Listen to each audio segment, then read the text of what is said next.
Well, hello everyone, and welcome back to another installment in our How to Use series for Marvel's Realm of Champions. This is a mobile game that is available on Android and iOS devices. It's just about a month old at this point, and there's every reason to have a lot of fun with this game. Today, we will be looking at the highly elusive Super Soldier character. Now, before we jump into what this character looks like in battle, we do need to discuss briefly what it takes to get your hand on this character. There are two ways currently. One, you can buy him outright with real money. I believe the going price is about $10. Or if you've been playing consistently since the launch of the game, you've been able to play on the weekend events called Onslaught in order to complete 10 Onslaught objectives and unlock this character free to play. That is what I did, and he is a very fun character to use all around. So let's go ahead and transition over to look at a little bit of what he brings to the table with his abilities and the like. Super Soldier has two different weapons available to him, and of course they are two different variations of Captain America's shield. The first one, of course, is the standard Vibranium shield, and that is the one we will be looking at initially, as it's likely the one that you will have at your disposal right off the bat. The Vibranium shield has a couple of interesting tactics. Both weapons maintain a heavy shield block animation as well as the same first special move, so we'll go over both of those a little bit right now, though there is a little bit of variation between the two heavy attacks. The heavy attack actually involves a shield block where Captain America, or Super Soldier in this case, will put up his shield to block incoming attacks from the front side. This grants him armor and unstoppable from that direction specifically. When the blocking is finished, which you can do either by releasing the heavy attack prematurely or waiting for the little gauge at the bottom of the screen to expire by running to the end of its course completely, the Vibranium shield will deal some crushing damage with an outward blast right in front of the character. It is not proportionate to the attacks that are blocked by that, so there's not a huge benefit in terms of ramping up the damage by using the heavy attack, but it is a more defensive option than what's available among anybody else in the cast. The first ability for both weapons is the Freedom Strike, where Super Soldier will leap forward and strike an enemy target, dealing some crushing damage. And he does cover a fair amount of ground with this, so if you're needing to close the gap, or if there's someone just outside of your melee striking range, which is what his basic attacks entail, then jumping forward will involve a much better area of landing some of those attacks, and it does have a bit of an area of effect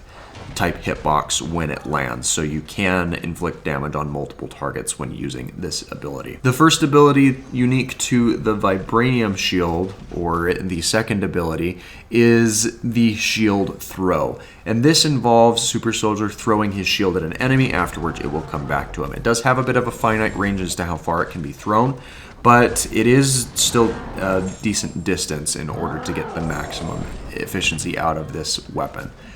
As this shield collides with enemies, not only does it deal crushing damage, but it inflicts stun on the character before bouncing to nearby enemies, if there are any, to which it can continue that trajectory before returning to Super Soldier.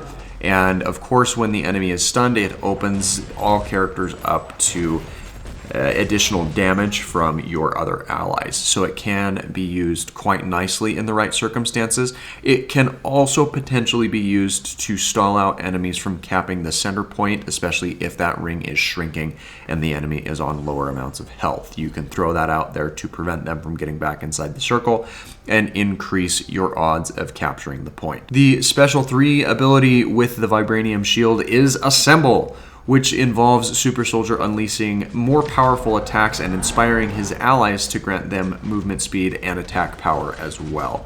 And this is a very powerful ability to use. I personally find myself trying to hold on to it wherever possible for laying into the Bodok boss character. mainly because you can absolutely melt through his health bar and gain back a rather large deficit. That being said, don't holistically reserve this ability for engaging the Bodok.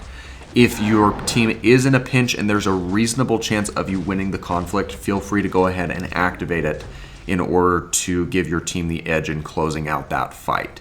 But if you do happen to have it on hand by the time the Bodok is going down, by all means, pop that ability right as you're rushing up to him so you can increase your overall damage and in turn your likelihood of winning the bout. We now need to look a little bit at the abilities that come along with the secondary weapon, which is the arc shield. This shield is a very different weapon in terms of what it accomplishes and behaves holistically differently than the Vibranium shield does. Of course, it still has the force shield, or the force shield rather than the shield block, but it is the same basic animation of what's blocked or where the area of effect is, though it does appear to be a bit larger in its area of activation than the shield block is. And the main difference is, instead of dealing a singular strike out in front of the character upon expiring or releasing the heavy attack, it will deal a repulsor beam that goes out and away from the shield instead of a standard shield bash just within a closer range. So the heavy attack hitbox on the end does have a little bit more range than that of the Vibranium shield. The Freedom Strike is exactly identical to what is covered within the Vibranium shield. It behaves exactly the same. There's no other quirks to that. But the second ability available with the Arc Shield is the Arc Bash. And this allows Super Soldier to bash enemies in front of him. It deals heat damage and also has the capacity of stunning different people. But it has to impact close by enemies in order for that stun to occur. If there are people that are further out, they will still be affected with the damage that's dealt, but also receive the slow debuff as long as they're within kind of that conical area that you can see when you're starting up the ability. All things considered, this is still a really good ability, though it does lack some of the range that is given with the shield throw by the Vibranium shield. And finally, with the Arc Shield, the special 3 ability is the Crackdown. And this is possibly the best ability in Cap's arsenal as a whole, because what it does is it allows you to smash your Arc Shield down into the ground, and it has a large area of effect similar to the attacks that we've seen from Hulk, where the characters get knocked down and they are lie prone for a couple of seconds, opening them up to combos and additional attacks from your allies. But not only that, the area of effect will explode 2 seconds after the attack has been detonated and allows heat damage to be dealt in addition to the knockdown and other combo damage that was dealt by the rest of your team.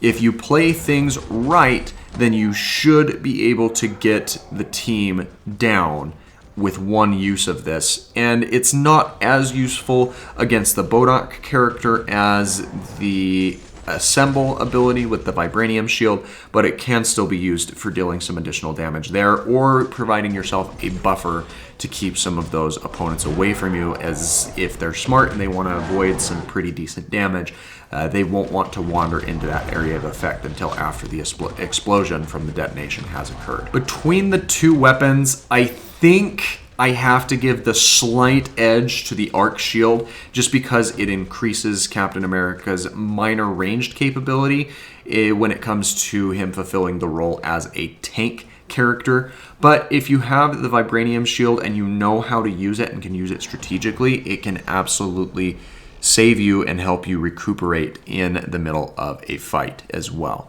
But what do you think? Do you think that there's anything that I missed when covering Super Soldier? Do you not have this character and we're interested to see how he works? Do you have him but didn't really understand and wanted to learn a little bit more? Let me know what your thoughts are in the comments down below. Don't forget to subscribe for more daily content, and if you found today's video helpful and or enjoyable, go ahead and leave a like. With all that being said, Thank you for letting me take a moment of your time, and I hope that you have an absolutely fantastic rest of your day.